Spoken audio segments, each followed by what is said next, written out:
Stop yawning. Long day, man. I've been up since 4:45. One Which upper. is early for me.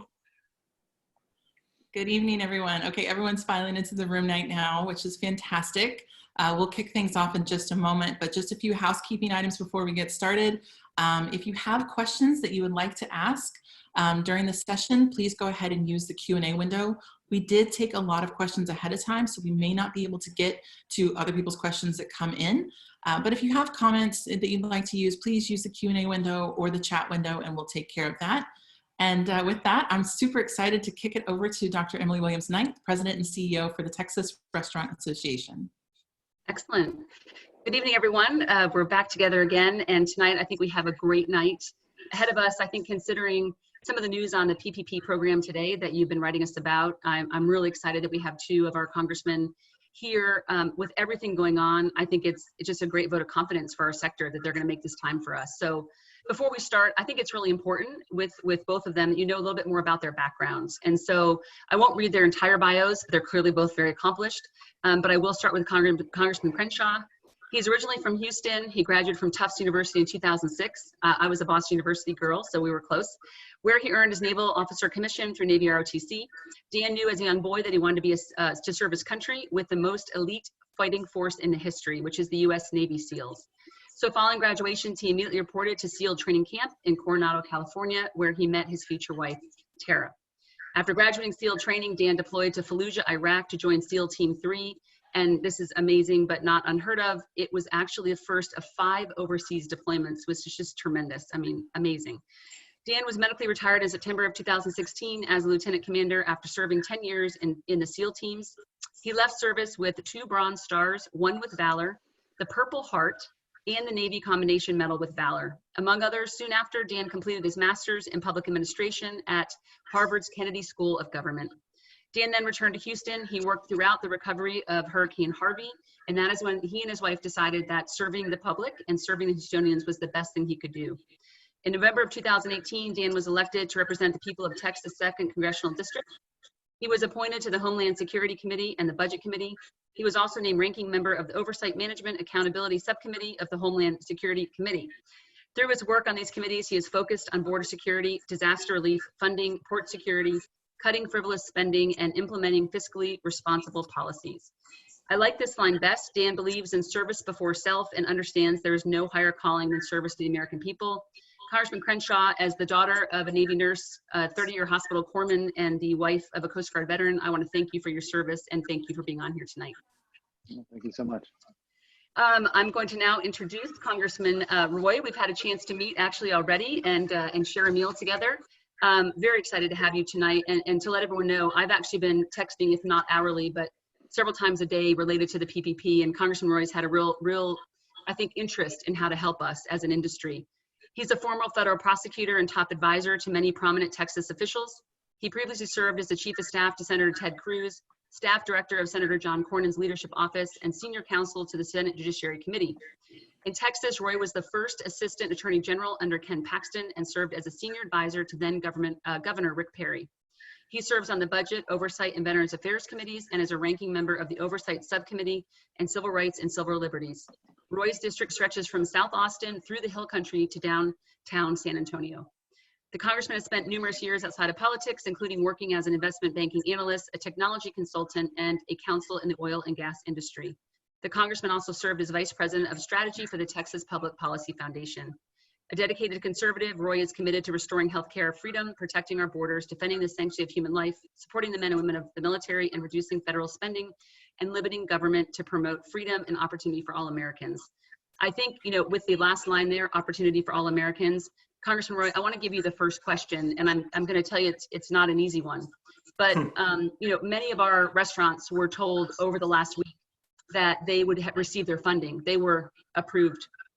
Then this morning, we unfortunately got the gut punch that the PPP program had run out of money and that there had been no decision yet to refund it.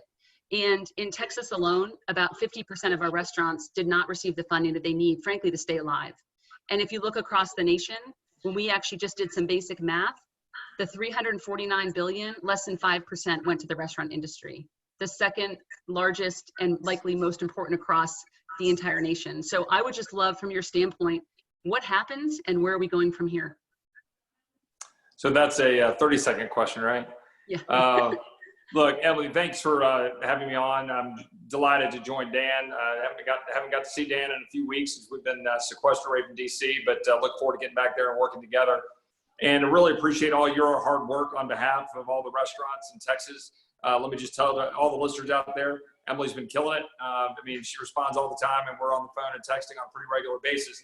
A big reason why is that my district has an enormous number of restaurants and entertainment venues and places that involve a great deal of hospitality, from downtown Austin to North San Antonio, throughout the Hill Country. We're pretty much the #1 district in terms of restaurants, and so it's something that's very important. And frankly, I've been probably the bulk of my time over the last 3 to 4 weeks has been on the phone with restaurateurs, with people that have been laying people off, that are like family to them, that have been experiencing the pain of shutting their restaurant down and not being able to exercise maybe a family passed down business or something they built from scratch.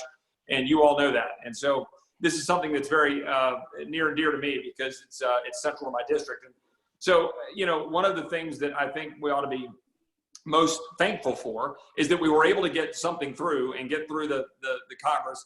And Emily worked really hard, and a whole bunch of folks have been working hard. And, we had $350 billion that got, cleared out. Normally the SBA moves $30 billion in a year. We moved $350 billion in a couple of weeks.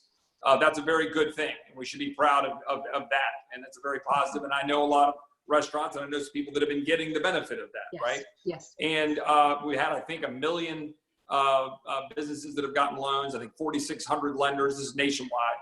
Mm-hmm. Texas is, I think, the largest recipient. We've been getting a very large share, and that's good. And it's deserved, and it's Texas. And those are all the positives. And I can talk about that for a while. But you asked a question that's really important. And we've got essentially one of the problems we have is that because it was moved through and rushed through so quickly, there's obviously some problems with the legislation. And we've got some recalcitrant, I'm going to be partisan here, some recalcitrant Democrats who refuse to move additional dollars through the Senate and the House in order for us to get more money. Frankly, $350 billion clearly wasn't enough. We needed to act as a Congress and come together and do our job and pass more dollars. So we're working on that right now. Even as we speak, there's a stalemate. I know that Senate Republicans are working hard to try to move the dollars through the Senate. I know that right now, as we speak, Mnuchin is negotiating with Schumer and Pelosi, but we need the money, right? Republicans want a clean extension. Unfortunately, my Democrat colleagues want to pile in some other stuff in it. And whether it's meritorious or not, we think that's missing the mark. We need the money to move the ball forward. Here's the problem, is that the legislation has some fundamental flaws, and some of the way it's been administered is flawed. Unfortunately, winners and losers are getting chosen. And that's Absolutely. not the way we want to do business. We don't want to have anybody on the outside looking in. And frankly, we have too many people that are experiencing that. And there are provisions in the bill like the 8-week requirement, which I know many of you are pulling your hair out because you're trying to figure out how to get these funds, get operational, go figure out how to rehire people in order to start the clock going and move through and get through the 8 weeks. And now you're having trouble hiring people. Why? Because they passed a bill that encourages people to have unemployment rather than working. We're paying people more to stay at home than to come back and work. And that was something the Senate Republicans tried to fix, but they moved an amendment through and it got voted down on a party line vote. And it got through the House, obviously, on a voice vote. So I want to get that 8-week problem fixed. I want to see the problem with the 75% requirement for employees, which is jamming a lot of you on your rents and your mortgages. I want to see that get fixed. I want to see the 2-year requirement for paying it back get fixed, because that's something that's hanging over the head of the restaurateurs. And I know you guys are in a box because you've been losing money for a month, without any ability to actually have people in your restaurants. And I'm going to shut up and turn it over to Dan here. But one last point that I think is important. I'm a lawyer, and I've worked on a lot of issues involving constitutional issues and so forth in my career.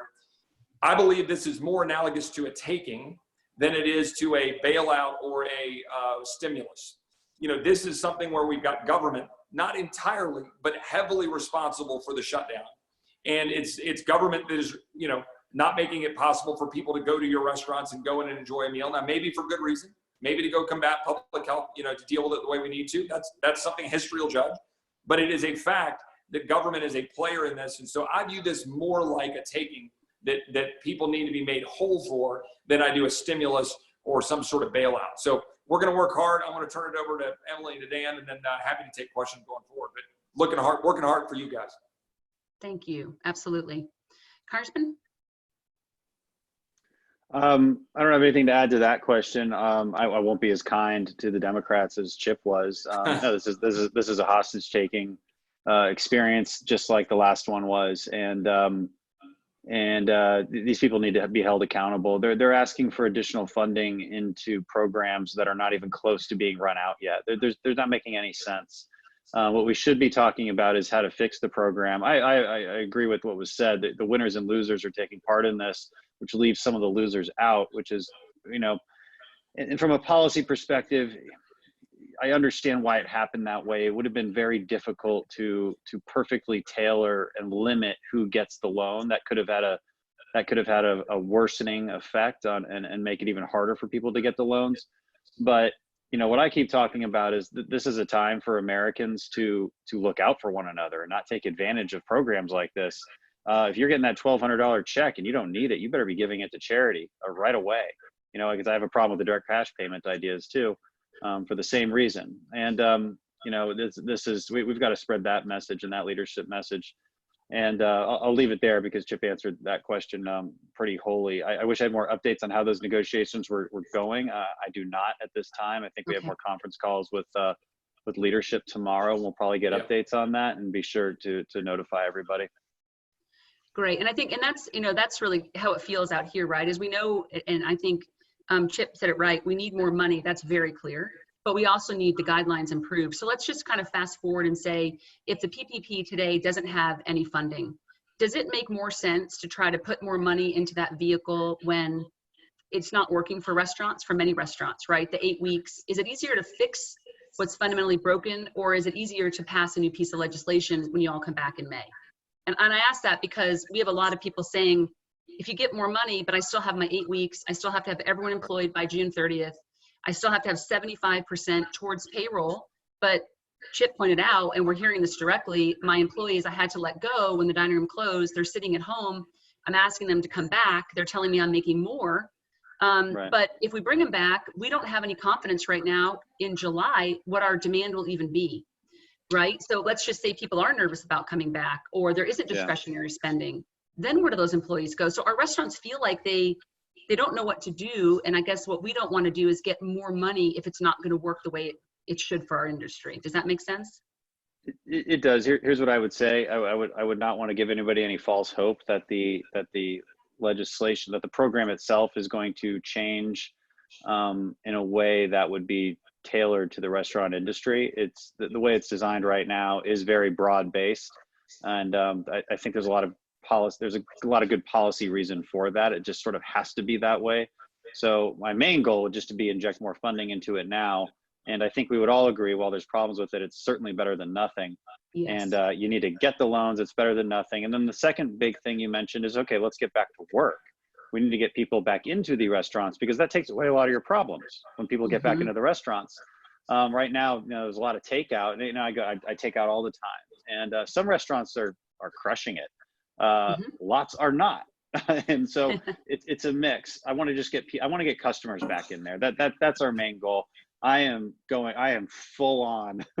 I'm talking to the mayor. I am letting our county judge know what I think. I'm on the news talking about this. They're feeling more and more pressure. I just talked to Governor Abbott's chief of staff. I've done podcasts. I've messaged this ad nauseum. Like, there has to be a balance. We have to get back to work. I think it's a good idea for the restaurant industry to maybe agree on some safety guidelines that make policymakers feel better. Like, look, this is how we're going to open up our restaurant. We're taking away these tables. We're going to have people wear masks. You know what I mean? But we're going to still have a restaurant, and we're just not going to make people. We're not going to crowd people together. But this is how we're going to do it. This is the new normal. That kind of industry, one, it means if you're coming up with the solutions yourself, it means we're not coming up with them for you, which I think you probably prefer. We like that better. Yeah, and so it allows you to take the initiative and then make policymakers. It gives policymakers a better, especially we're talking about state level, really. And Sure. for Texas, it's all on the governor. He has control over what the county does. So even if I disagree with what the county's doing, luckily all I have to do is go to the governor. But I think that would be a useful thing for you all to do. Yeah, and I'll make a comment on that just for those listening. So we've been working, the Lieutenant Governor formed a task force to help in with reentry. And so we then, as TRA, assembled 10 people across all sectors. And tomorrow we will actually hand the document that we think is the safest way to reopen. And we would like the governor to actually make that almost, no one else can come in and either change it or let's make it consistent. We may open differently. And I know we're hearing lots of things. We may open in areas that weren't as impacted, but we did just that, Dan, as we said, this is the guidebook. Okay, well, can I still say it was my idea? It was your idea. You actually called me first and I ran with it. We'll go with that. Appreciate it. One of the things, the repayment period on the PPP loan. So let's say that we have a lot of people that have more people get this money, 2-year return, right? It was 10 years when it was passed. And then it was sort of settled out as a 2-year repayment within an additional 6 months. If I think about Harvey, which I know Dan knows well, it was 18 months until 54 counties recovered to the pre-disaster levels. This is across the nation. And this is for us in Texas, we're talking about all the way back to the farms. I mean, our supply chain has just been completely disrupted. So how do we extend that out? Or how do we give some kind of relief that we expect a restaurant for everything that's not forgivable, an owner to turn that back in less than 2.5 years? Well, I guess we're going to kind of go back and forth here on who goes first, and I'm fine, we do whatever. But couple things. I mean, one on that point, this is a part. I actually sent a letter today to Secretary Mnuchin outlining about 6 or 7 things that I thought were critically important for the restaurant industry in particular that we need to change. And some of those are things that can be changed administratively. The 75% employment number. Right. I think the 2-year deal can be done administratively, but I believe that's right. Mm-hmm. And so these are things that I think we should press upon the administration why these things are important. And when people say, well, it's all right, it's a loan, but if you want to get this and this and this for it to be forgivable, again, we're in the picking winners and losers, problem, right? We want to make sure that everybody can avail themselves of all the resources necessary in order to, have the capital to get restarted, to hire people to do what they need to do. And like Dan said, I'll echo fully. And he knows, he and I have both been on that train early about wanting to get, started and knowing how important it was to get our economy restarted again. And, I think about a month ago, I wrote an article in National Review along those lines. And this is critically important, right? And I'm glad that the president was out there today at the press conference indicating, a restart. It's not, he can't pull a magic lever, but he's been talking to the governors. I'm glad Governor Abbott seems to be ready to do that. Hopefully we'll see something tomorrow along those lines. But, to your point, it's really important that some of those provisions get fixed administratively. And then where we need a legislative fix, for example, the 8-week hurdle, that we need to get a legislative fix in whatever it is we do next, and whatever phase or whatever we're doing. I think it'd be really important to get that so that restaurants have the flexibility. Again, I was talking to a restaurant owner just last night in San Antonio, and he was saying, look, I laid off 1,100 people, and for 5 weeks I've been shut down. I have no revenue, and now they're being asked to take the dollars and now go hire people who, as I alluded to before, he's competing now on the unemployment train. You're getting more money to be unemployed, and now I got to figure out how to hire him to do nothing because I have nobody that I can put in my restaurants right now because they're not open. And now you're asking me to do that and hope that I'll get it done by an 8-week mark in order to get the dollars, in order to get it forgiven. And then there are other variables and all of that too. So this is stuff that we need to fix. We need to address. Many of us are aware of this. We're making that known to the administration. And I think it'd be critically important that we do that. One other thing you asked about is alternatives.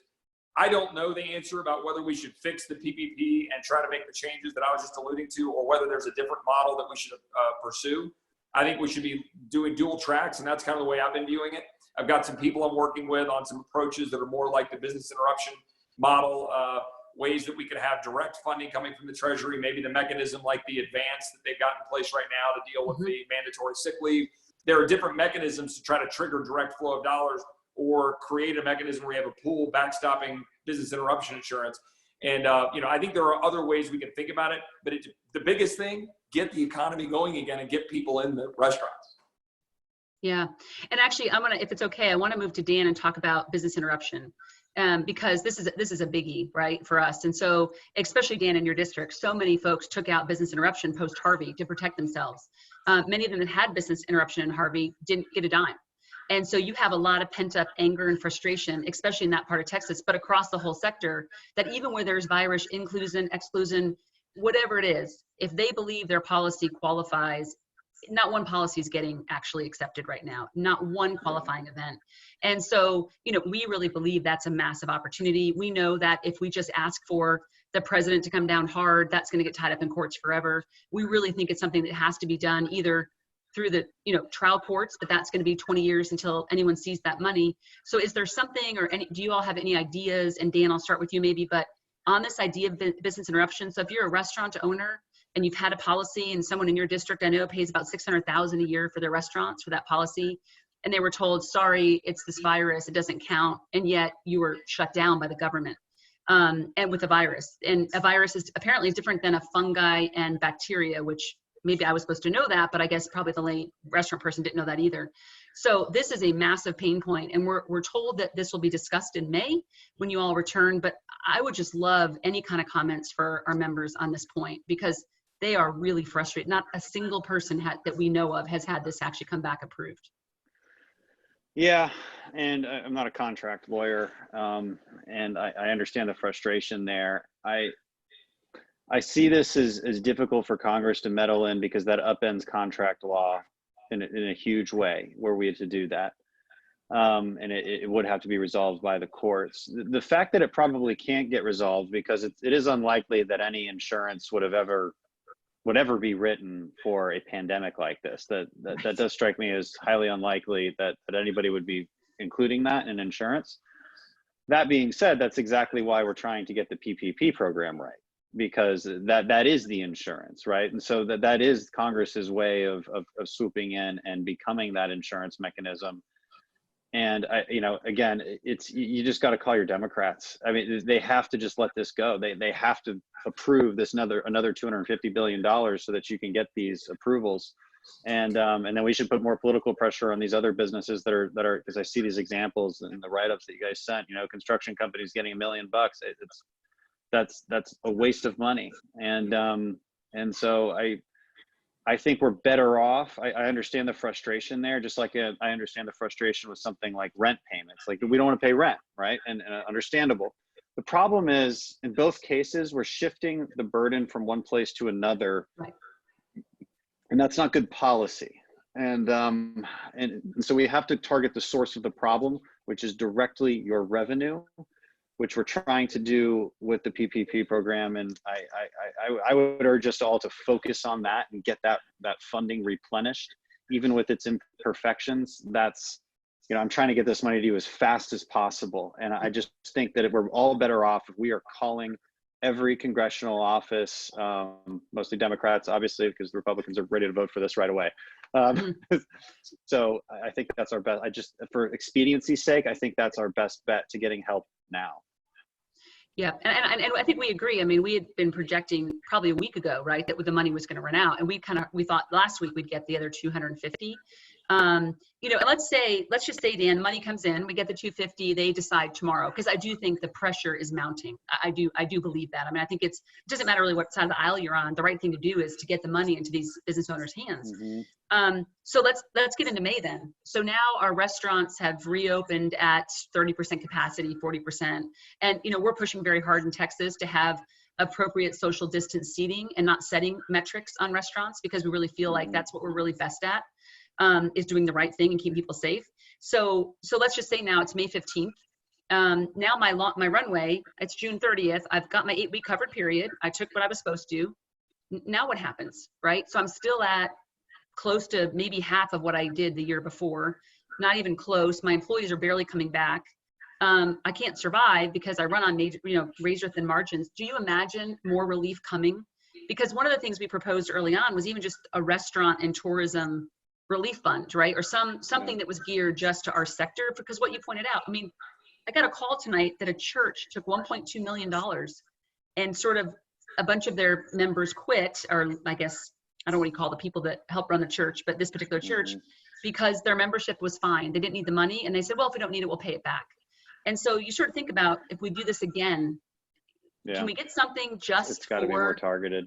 It has to be. It seems what unfair. What seems to be very popular with the president and his advisors is a payroll tax holiday. Would that be would that be helpful to you guys or not enough, or what would your opinion Well, be yeah, on we that? asked for payroll tax relief for many months. I think as Chip said, we sort of put together a number. I mean, there's so many things, and I really want to be clear with both of you. We are so grateful for what we got, right? I don't want it to look as a gift horse in the mouth.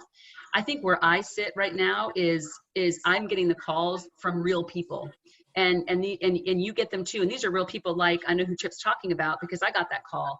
These are businesses for 30, 40 years that they're like, I want to jump off a bridge, Emily. What's my option? And it's just painful. So I'm trying to think about real relief. What I would love is extend out that 8-week period. Yeah. Allow restaurants to use that money when they feel they need to, and get people back on Right. by the end of December. To make them put this in a small window, it's an impossible metric. I mean, you've got you've got employees incentivized to stay home, and restaurants that only can get relief if they get those employees back. And I think that's helpful too tight. to know that. Yeah. So expanding the window there and get some flexibility. Yeah, give us a runway. End of the year for restaurants, right? Let us get our loan and put the money in. So we take the loan. We have until December 31st to get back to prior year. We use the money. We bring people back. We bring people back safely. And then you fix the mix that Chip talked about, making us put 75% on payroll when in Houston, your rent and utilities, they're much more than that. So that would just be my recommendation.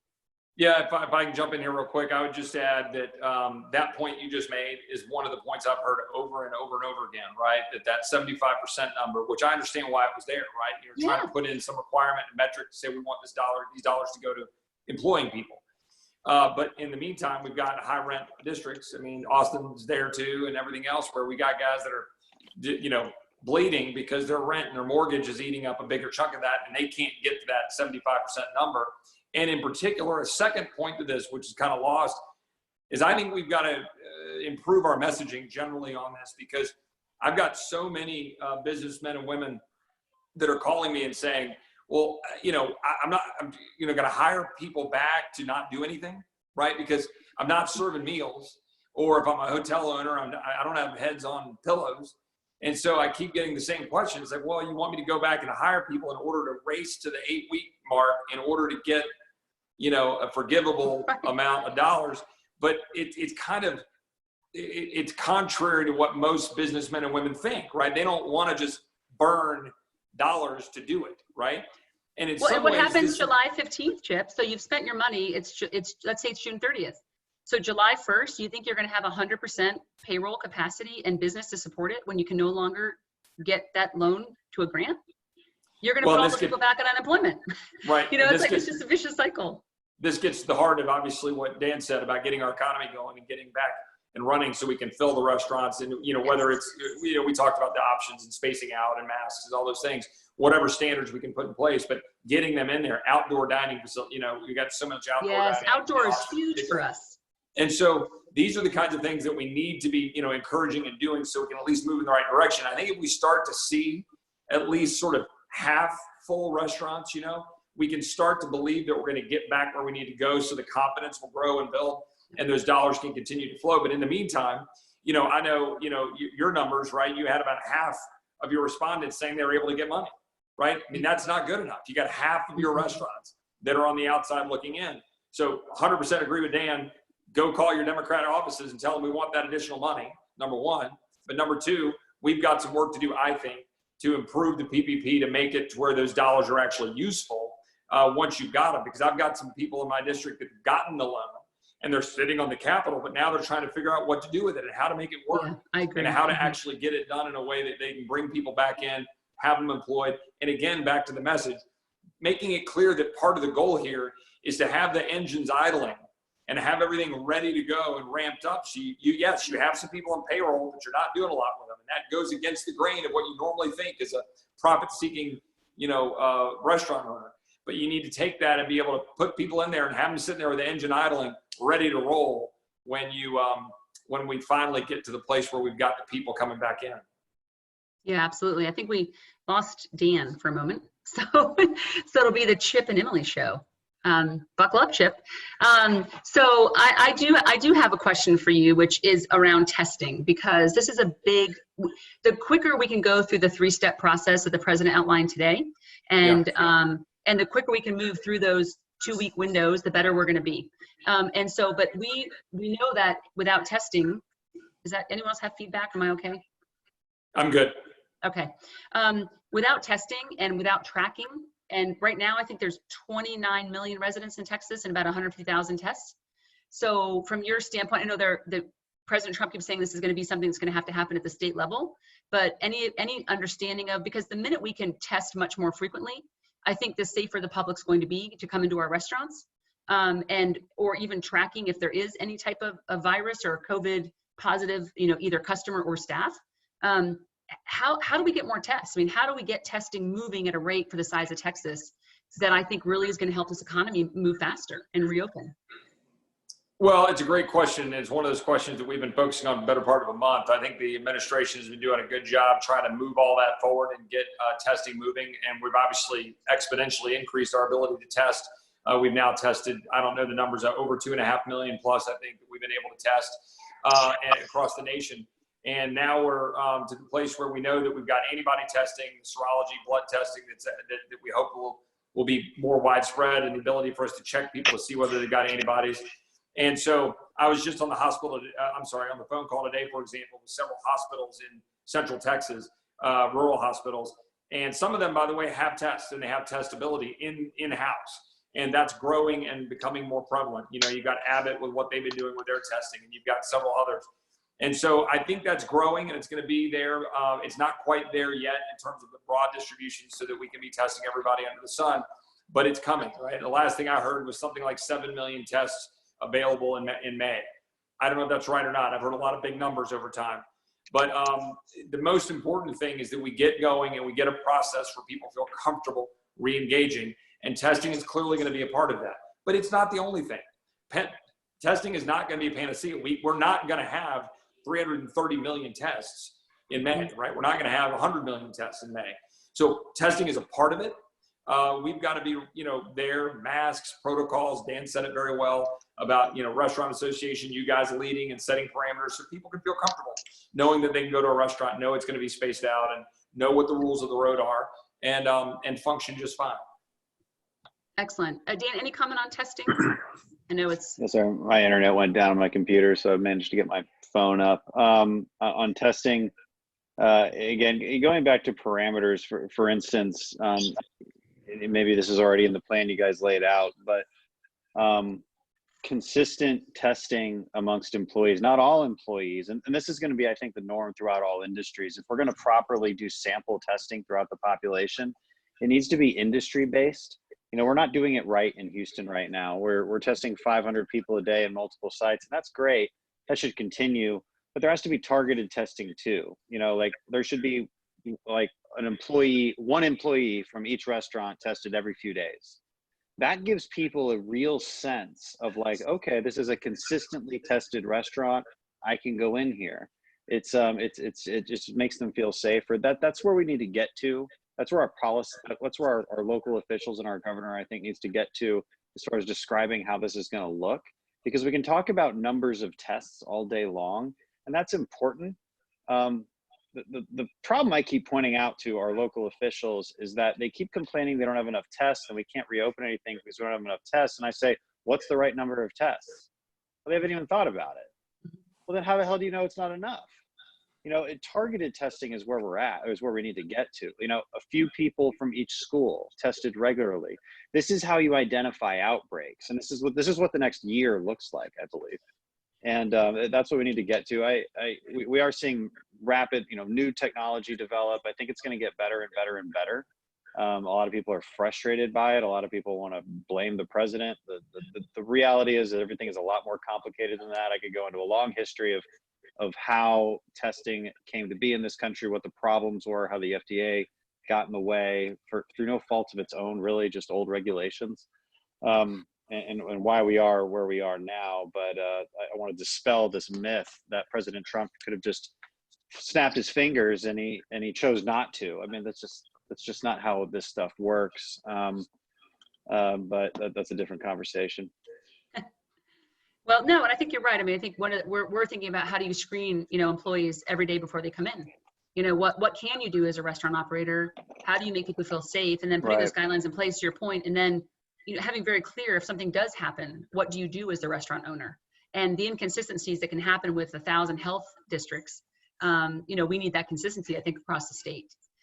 So let's move to another fun topic, which is really kind of about, if you think about the long runway for restaurants, if you were Governor Abbott, right, and you're not, but you live in the state when you're not in Washington, and obviously the constituents, I think, are quite important to you both.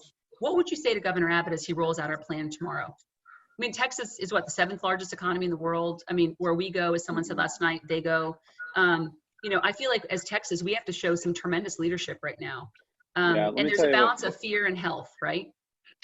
Right, and I've been very outspoken on this, and so I'll tell you what I've been saying is this. I worry that our policymakers are not considering things correctly. I know they're not considering things correctly here at the local level in Houston, because when I hear our county judge say something like, well, we haven't hit our peak yet, and therefore we can't think about opening.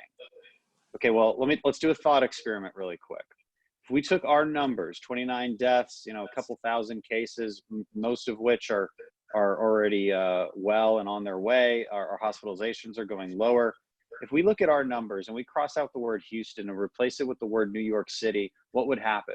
New York City would believe that they're on a downtrend and can probably reopen everything. They'd be celebrating, they'd be high-fiving each other for the great job. That's what would happen.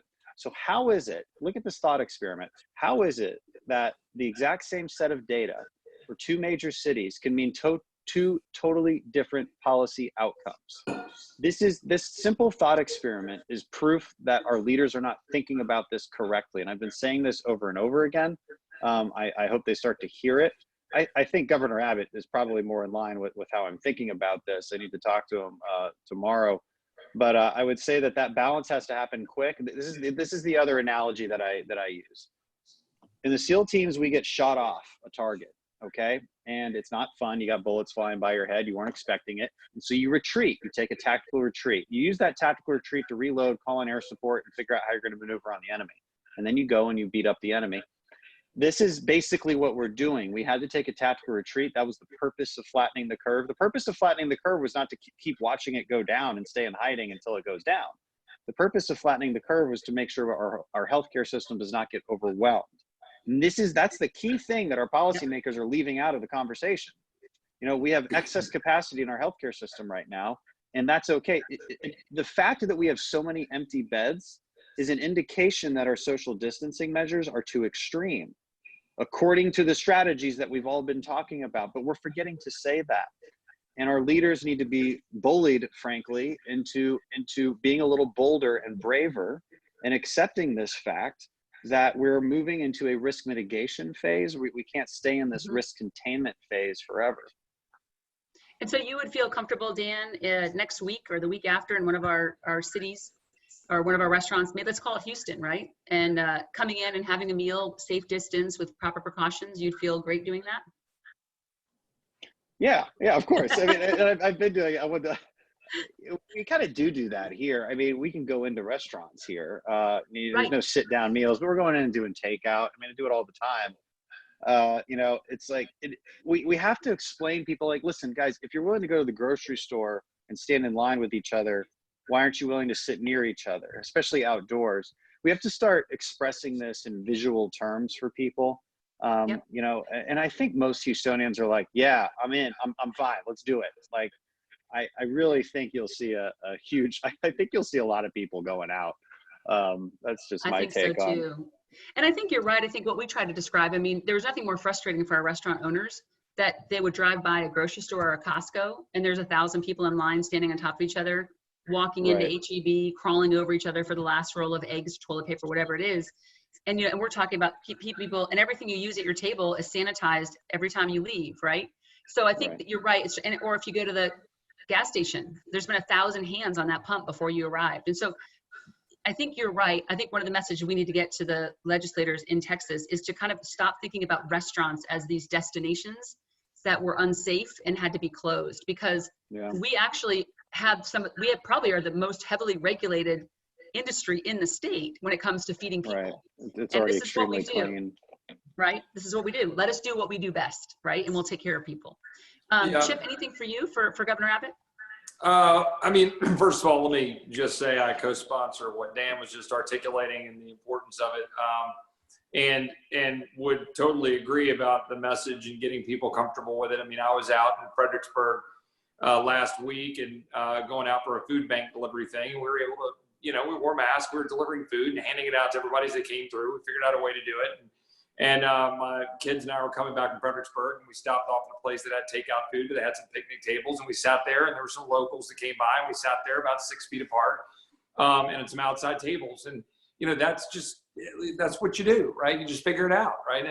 And take precautions. And I just think most people are rational and want to preserve, self-preservation in mind, and they want to, make sure they're not going to, risk exposing an elderly person or somebody who's sick or immunocompromised. So I think, my advice, look, and I'm always careful and giving advice. He's the governor, and he's going to I think he's been doing a good job trying to balance, trying to figure out how to keep the economy going, keeping marching forward while trying to, have some safety and some precautions going on. But, I would just be telling him and have told some of the staff that it's time. I mean, we need to have a roadmap for opening and going forward. It has to be done in a way that will instill confidence.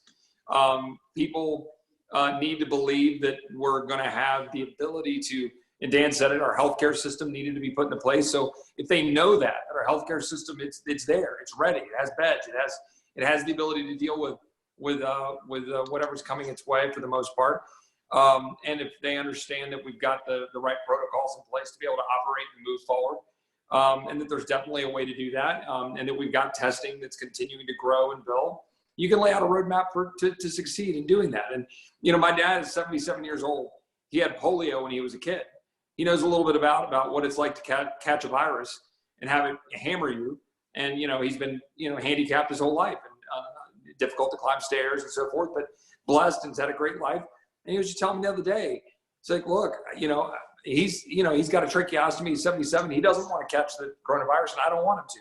But he also wants to see my son play Little League. He still wants to experience the pursuit of happiness in his life at 77.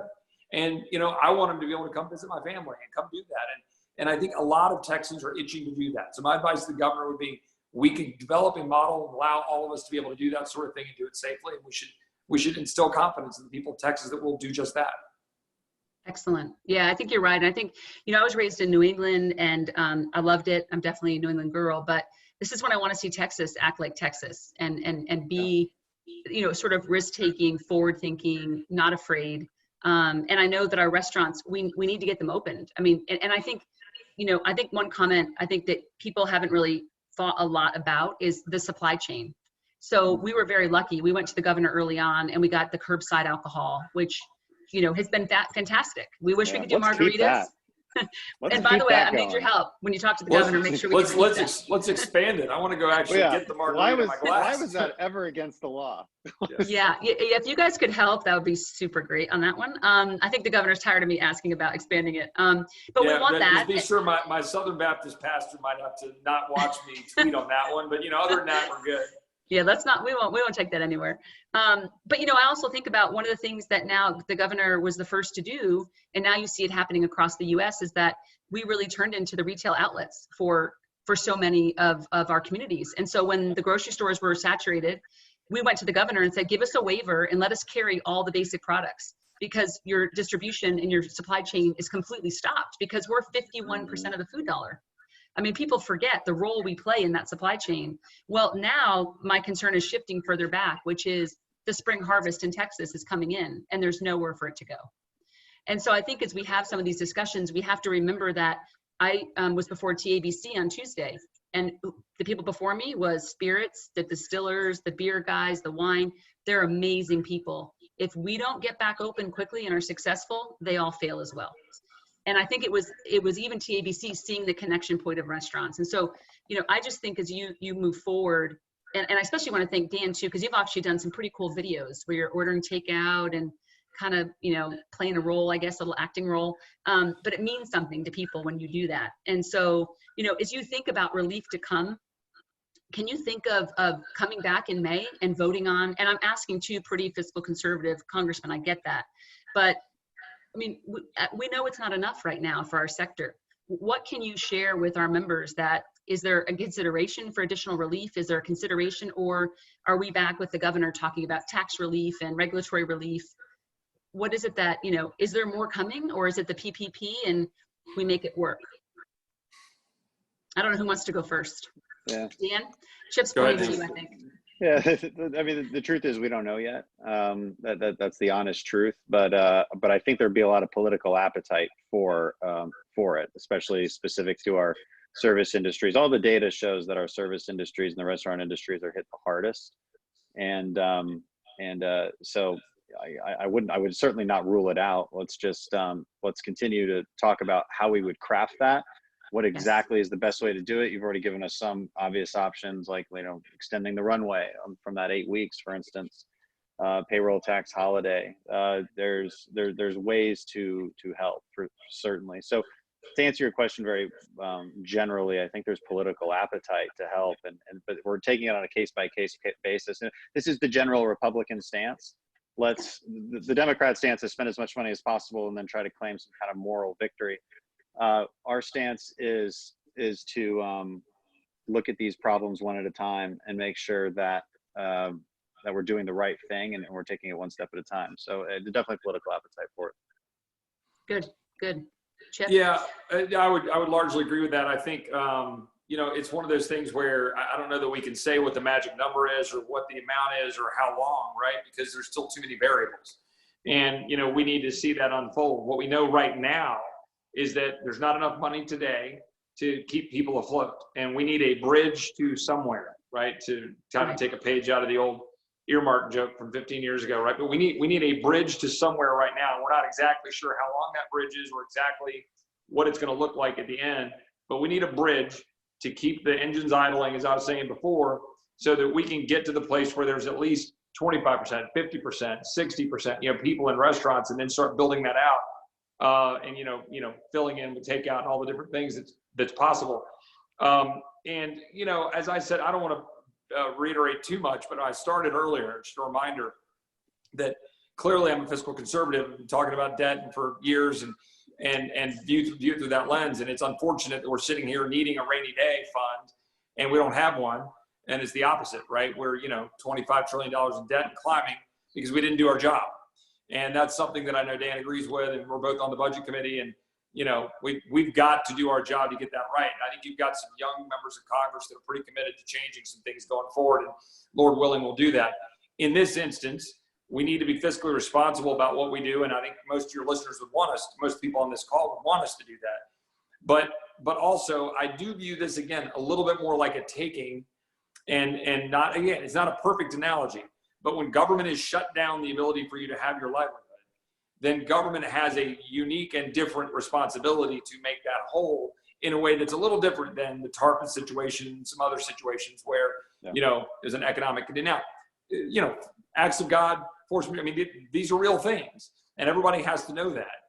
And we've been having this debate in the oil and gas space and others about, you know, everybody's got to be willing to deal with risk. But this is a very unique situation, and government is at least a very significant part of why you guys are unable to make, you know, money. And, you know, I think that's a driving force for a lot of us.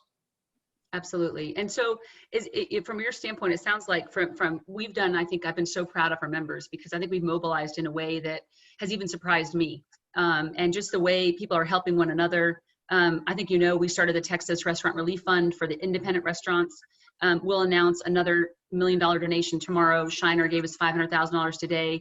You've got major companies stepping up to try to help get money into the hands of independents. And I think it's remarkable, and we want it to continue.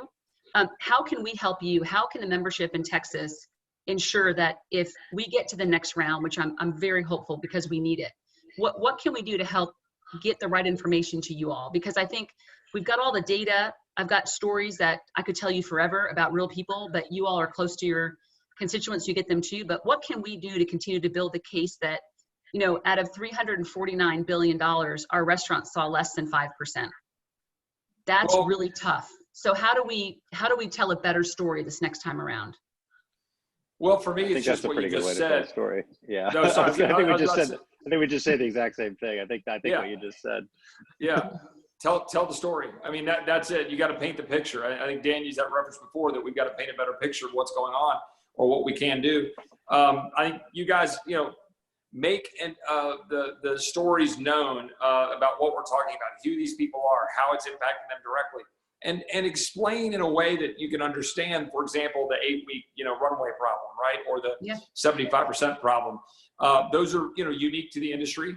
We passed a bill in a 5-day, 7-day period trying to get that $2 trillion done, and it was a lot of politics over in the Senate, came over to the House, and it was pretty much voice voted, right? So we didn't debate it. We didn't offer amendments. It was just, go. And so, we've got a little time now to see how it's all working. And right now we want to get a clean bunch of dollars to get them out there so that can get flowing and banks can get all this processed. But in the meantime, we want to be thinking about what we need to change. Some of it can be done administratively. Some of it can be done legislatively. Paint the picture. So as things go forward, let us know what that looks like.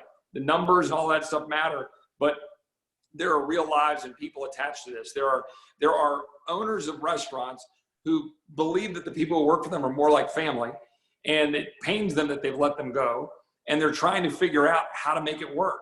And I want to go back to that point that I said before, where there's some confusion. I've heard this from, and I assume you have too, Emily, countless restaurateurs who have told me, it's not in my blood. I don't understand how to go say, I'm going to go hire people not to do their job. I'm going to go hire them to come to my restaurant and just sit there, or I'm going to keep them on payroll and not stay open. And I think we've just got to get people understanding and thinking about what that looks like to keep the engines idling so we can get people back in the restaurants, right? This is not a typical American way of doing things, right? In terms of having government step into the breach. And so I think it's important for us to have those conversations. Absolutely. Dan? Yep. I agree. I would prioritize three things. One, you have to call your Democrat offices and tell them to pass this with no strings attached, so we just get the funding in. That's number one. Number two is what we've already talked about plenty, which is the industry going to Governor Abbott and saying, these are our safety parameters. This is what we're going to do. We want to do consistent testing, maybe with different employees, as a way to sample test. Make the policymakers feel very comfortable.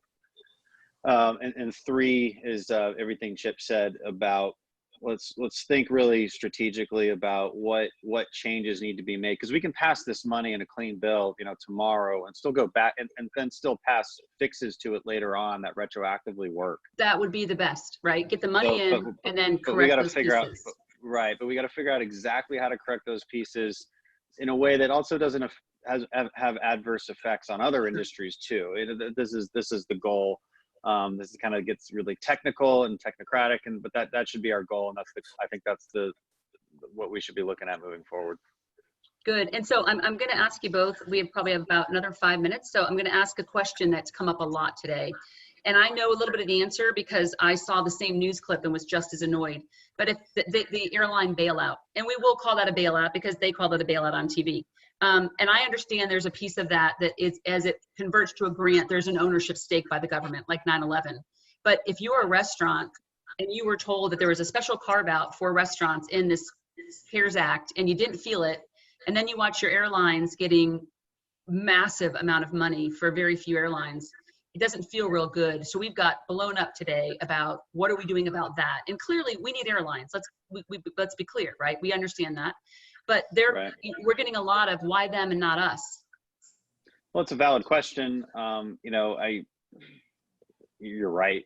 I mean, because there's very obvious. It's very obvious that there are certain industries that are simply hit worse. Airlines are one of those industries. Oil and gas industry is one of those industries. They're all your customers, and so you are one of those industries. Construction is not one of those industries. They're still working. And so, we do have to think, me and Chip have to, and the rest of us up in Congress, we have got to think about how not to screw up the program and slow it down while also targeting it more in a more strategic way. And that, it didn't happen that way at first. And I think for understandable reasons, there's so many second, third order consequences that occur when you start to try and over-regulate something. But now we have the time to think more carefully about that. And you can make a very good case that service industries are very clearly hit worse than others and need to be protected. Absolutely. And I will, we've done a lot of the homework because we, over the weekend, we worked with Senator Cornyn's team, who his legislative director said sort of, we don't know if we can do anything, Emily, but if you want to put the time in, come back. But redline the bill, right? Well, you can imagine 1,400 pages. I'm not an attorney by trade by any means.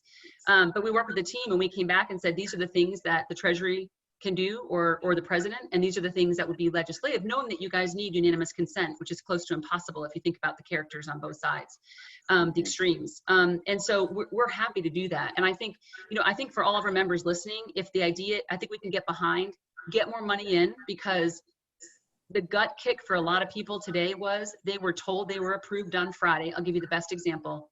Approval letter comes from the bank, you've been approved. Today, they got the letter saying, I'm sorry, your application was one step before the SBA oversight and the program ran out of money. And I had a gentleman call me essentially and say, Emily, I'm going to jump off a bridge, and I'm not kidding. And I get goosebumps saying that to you, but this is someone I have gotten to know as a member, and he's probably telling the truth. And so, one of the things we're having to do as an industry is we're actually having a mental health. It's just so important. And I mean, I was raised in a military family, and you kind of just keep going, right? But this is real. And so, if we can give you this information and we can get the buy-in that you will help us, I think that's what people want to hear. And so I think we've done a lot of the work to, like you said, we don't want to blow it up, but there's certain pieces that if you just find a way to tweak, and that's even where my frustration comes from, because it's like, guys, if it's so obvious that the fix will make it better, why can't we fix it? And I get I'm not political, I haven't spent time in Washington, but that's really what we ask for, is get the money in. I think Dan is so correct. And then let's work really hard for the fixes.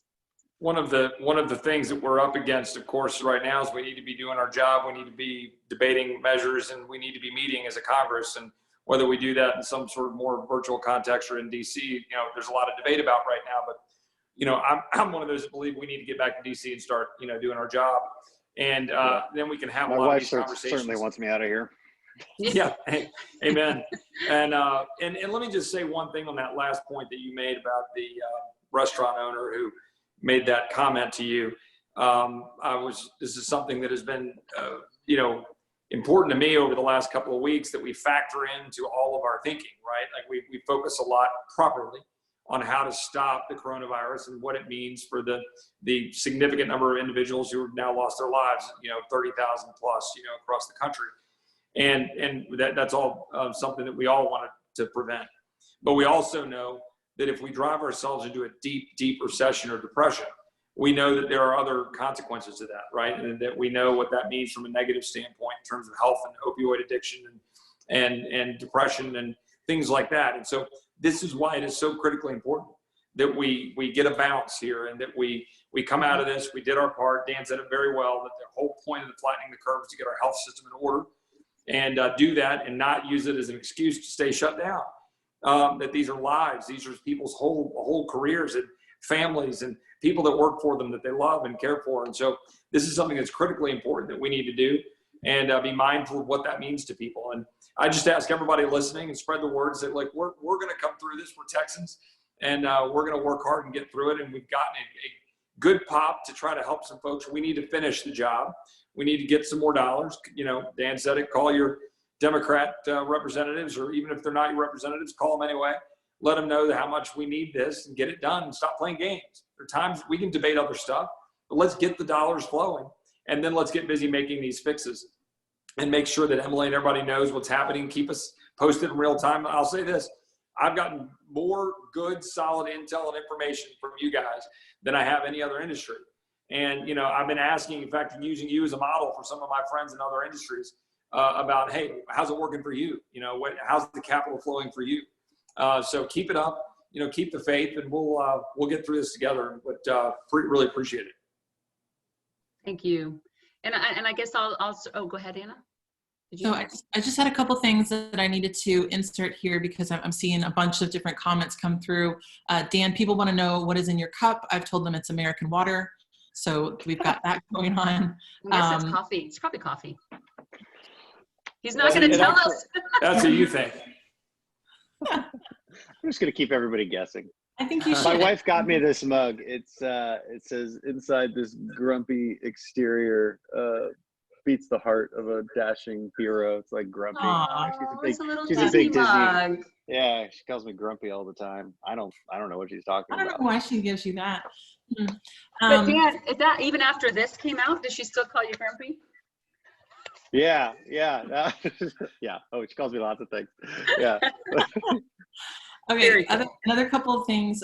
Someone else is mentioning, and I think for Congressman, this is for you guys, the NAICS codes. Think about that whenever we're thinking about narrowing down how to direct funds towards the right people.